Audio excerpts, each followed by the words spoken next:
मुबारक में हम तलुए आफ्ताब से गुरूब आफ्ताब तक खाने पीने से परहेज़ करते हैं। रोज़े का अमल हमें दुनिया भर में कहत और गुर्बत में ज़िंदगी बसर करने वाले लाखों लोगों के दुख और मसाइब को समझने का मौका भी फराहम करता है। अलबत्ता ग़िज़ा से ख़ुद को दूर कर लेने के दौरान कुछ अफराद में जल्द का मुरझा जाना और ड्राइनेस में इजाफा हो जाता है, लेकिन यह वक्ती होता है। अलबत्ता कुछ ऐसे टोटके और इलाज ज़रूर मौजूद हैं जिनसे हम इस शिकायत पर, इस अमल पर काबू पा सकते हैं। और इस वक्त हमारे साथ डॉक्टर बिलाल शम्स मौजूद हैं, स्किन एक्सपर्ट हैं। बहुत शुक्रिया डॉक्टर साहब आपके वक्त का।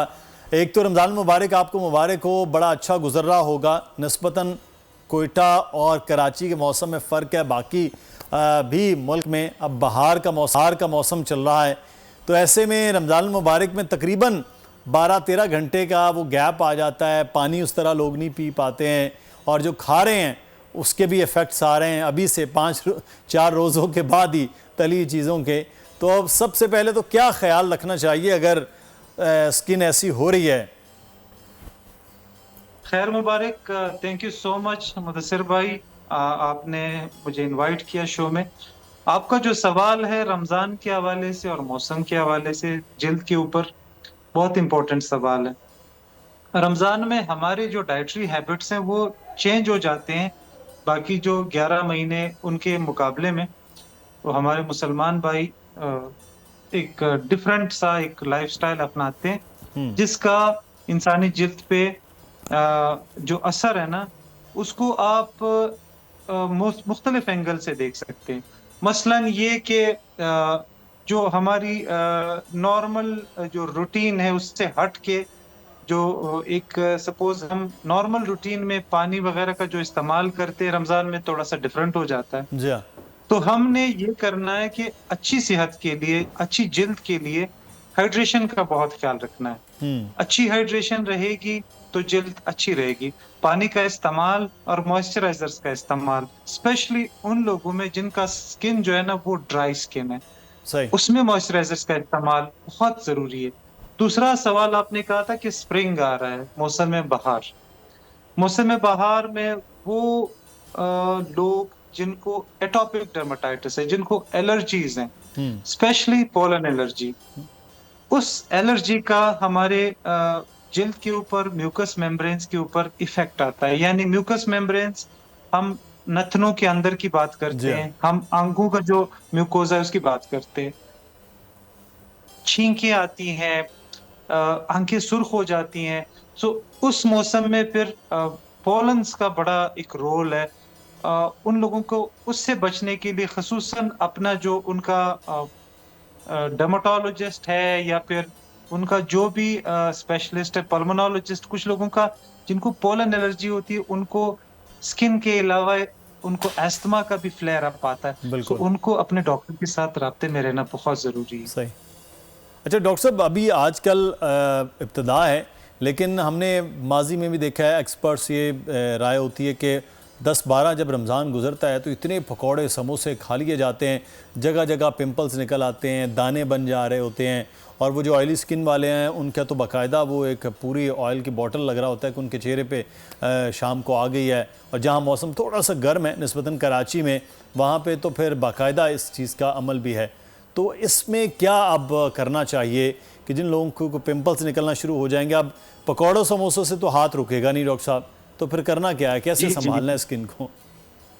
मुदस्सिर, ये जो तली हुई चीज़ें हैं और मसालेदार खुराक है, इनसे एक्ने से ज़्यादा अर्टिकेरियल रेशेस का होना मुमकिन होता है। अर्टिकेरिया अच्छा। का मतलब लपड़, कोई थ्रपड़ बोलता है, चुपाकी कहते हैं, मुख्तलिफ ज़ुबानों में मुख्तलिफ नाम है इसके, जिसमें जिल्द के ऊपर गोल-गोल पैचेस बन जाते हैं, आर्ज़ी तौर पे, जिसको हम कहते हैं ट्रांजिशनल व्हील फॉर्मेशन, यानी सुर्ख तरह का एक ऐसा निशान बनना गोल सा।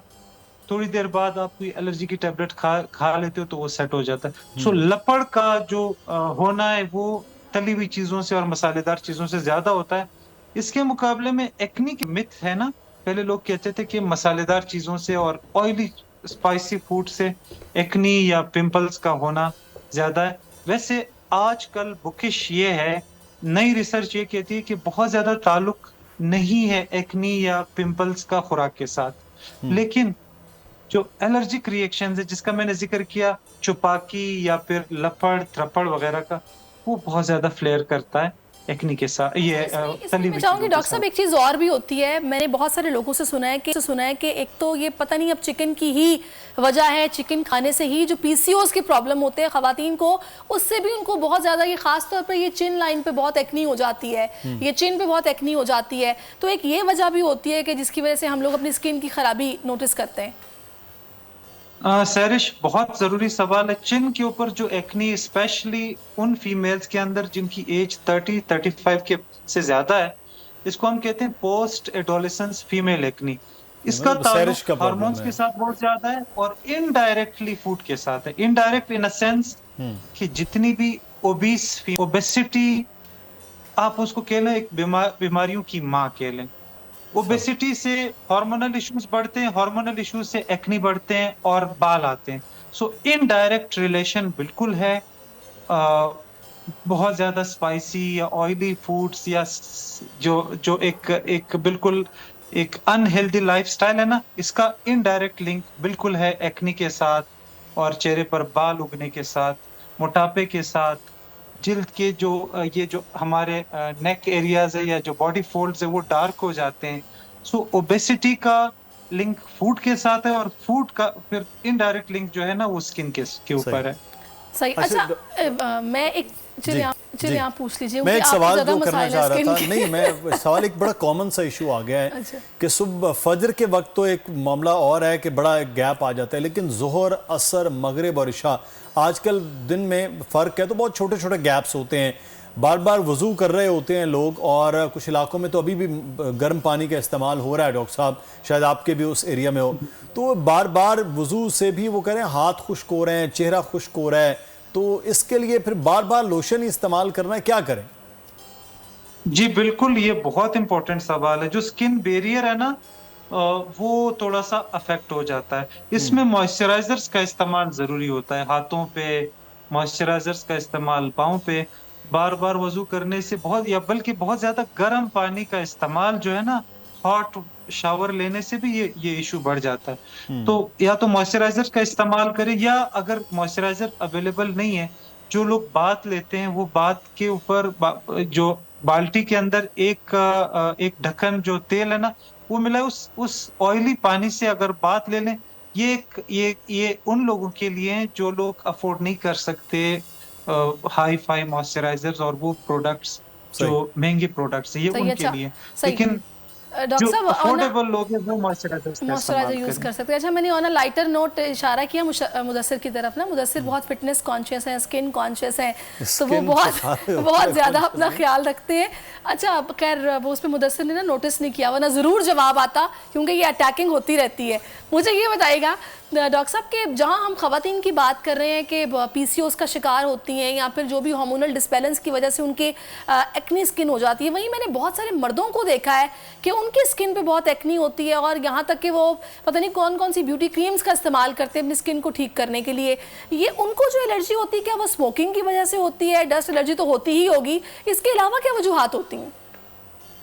सैरिश, आपने जो एक्नी का जिक्र किया, एक्नी का हमारी जो ओपीडी होती है ना, उसमें सबसे ज्यादा केसेस एक्नी के होते हैं। उसमें दोनों जेंडर्स, मेल और फीमेल दोनों जेंडर्स में एक्नी होती है। और एक्नी की इतनी टाइप्स हैं कि इन्फेंटाइल एक्नी भी यानी बच्चों के अंदर भी एक्नी आ सकता है। अच्छा। अच्छा। हमने अमूमन जवानों के अंदर देखा है, लेकिन बच्चों के अंदर भी एक्नी आ सकता है और मिडिल एज में भी आ सकता है। एक्नी का ताल्लुक बेसिकली 4 कॉमन वो है काजेज हैं। उसमें ऑयली स्किन, उसमें हार्मोनल इश्यूज, उसमें फैमिली हिस्ट्री और उसमें टीनेज। ये मेजर रीजंस मैंने जिक्र किया ना कि पोस्ट एडोलेसेंस फीमेल 35 इयर्स के बाद भी एक्नी आ सकता है, जो हार्मोनल रीजंस होते हैं उसके। कुछ ऐसे लाइफस्टाइल्स हैं, बहुत ज्यादा इंडोर रहना, आजकल मास्क पहनने का एक रुझान है, मास्क से भी एक्नी का फ्लेयर हो जाता है। सो ये सारी चीजें तो मैटर ये करती हैं एडोलेसेंस एक्नी की के जो आपने ऊपर। बात की है, फिर इस दौरान भले वो लड़की हो या लड़का, जब वो जवान हो रहे हैं और उनको लग रहा है कि उनकी स्किन पे एक्नी हो रही है, तो उस पर उनको फिर क्या करना है, क्या लाइफस्टाइल होना चाहिए? सैरिश, ये जो अमूमन लोग वो करते हैं कि क्यों होता है ना, सबसे पहले तो ये रीजन पता होना चाहिए। हमारे जिस्म के अंदर अल्लाह पाक ने सिबिशियस ग्लैंड्स बनाए, सही। तेल पैदा करने वाले गदूद, जो कि फेस के ऊपर, चेस्ट के ऊपर, शोल्डर्स और अपर बैक पे। इसी तरह ये एरियाज, ये आप यूं कह लो कि एडोलेसेंस के साथ ये एक्टिव हो जाते हैं, ये सिबिशियस हैं। सो इनकी फ्रीक्वेंट जब आप करते हैं तो फिर वो उनके मसाम बंद नहीं होते और एक्नी का फ्लेयर कम रहता है। सो फ्रीक्वेंट क्लींजिंग, अमूमन वो लोग जिनका स्किन ऑयली हो ना, फ्रीक्वेंटली वॉश किया करें उन फेस वॉश या सोप वगैरह से, जो कि स्किन को। डॉक्टर साहब, स्किन एक के सवाल जो है एक्स्ट्रा ऑयल वो को मैं बहुत आपसे ये कम जानना चाहूँगा। ये तो बड़ा एक अमूमन है कि ख़वातीन को पता होता है कि सीरम क्या है, लोशन कौन सा किधर लगाना है। तो अमूमी तौर पे हम देखते हैं कि मर्दों को कहते हैं जी बॉडी लोशन है, मर्दों को भी पता होता है मुदस्सिर नहीं, आजकल। मैं आपको बताता हूँ उसका बड़ा है कि मैं लोशन, वो उन्होंने कहा जी कि ये चेहरे पे लगाने वाला तो नहीं था। मैंने कहा उस पर तो लिखा हुआ है ना लोशन, तो मैंने वो चेहरे पे भी लगा लिया, हाथों पे भी लगा लिया, बस सब मुंह पे भी लगा लिया, हर जगह लग गया है। अब ये क्या वाकई ऐसे फ़र्क होता है कि एक लोशन आप इस्तेमाल कर सकते हैं? स्किन तो वैसी है ना, हाथ भी वैसे, पाँव भी वैसे, चेहरा भी वैसा, तो ऐसे नहीं होता कि सर अलग अलग इस्तेमाल करना चाहिए? बॉडी की अलग होगी, फेस की अलग होगी। मतलब मैं बॉडी लोशन लिखा था, मैंने लगा दिया। मुदस्सिर, मैंने जिक्र किया ना, मुदस्सिर मैंने जिक्र किया बॉडी का जो स्किन है और फेस का जो स्किन है, इसमें डिफरेंस है। पाम्स एंड सोल्स का स्किन थिक होता है। इसके अलावा डॉक्टर साहब, आपने मर्दों को परेशान कर दिया ना। वो तो एक लोशन लेके आते हैं जो बाजार में दुकानदार दे देता है, वही सारा साल लगाते रहते हैं। अब आपने कभी गौर नहीं किया होगा ना, कभी पाम्स एंड सोल्स पे एक्ने नहीं निकलते। क्यों नहीं निकलते? क्योंकि यहाँ पे सिबिशियस ग्लैंड्स नहीं पाए जाते, जो तेल पैदा करने वाले गदूद है वो है ही नहीं। अच्छा। तो इनके अगर मसाम बंद भी हो तो कोई मसला नहीं। तो कहने का मकसद ये है कि फेस का स्किन और बॉडी के स्किन में बड़ा डिफरेंस है, इसलिए वो लोशंस जो बॉडी के लिए बने हैं वो फेस के ऊपर आप अप्लाई करोगे, और आपका अगर चले जी डॉक्टर साहब, बिल्कुल तो बहुत अच्छी बातें आपने बताई हैं डॉक्टर बिलाल शम्स। किसी दिन हम आपसे भी पूछेंगे आपकी इस दिलकश स्किन का राज, जिस पे कोई एक्नी नहीं और इतना फेयर कलर है, तो उसकी वजह पीछे क्या है, तो आपसे बात करेंगे। और भी thank you so much for your time, और बहुत आप हमारे साथ मौजूद रहे। अब सब्सक्राइब करें और बेल दबाएं ताकि कोई खबर रह न जाए।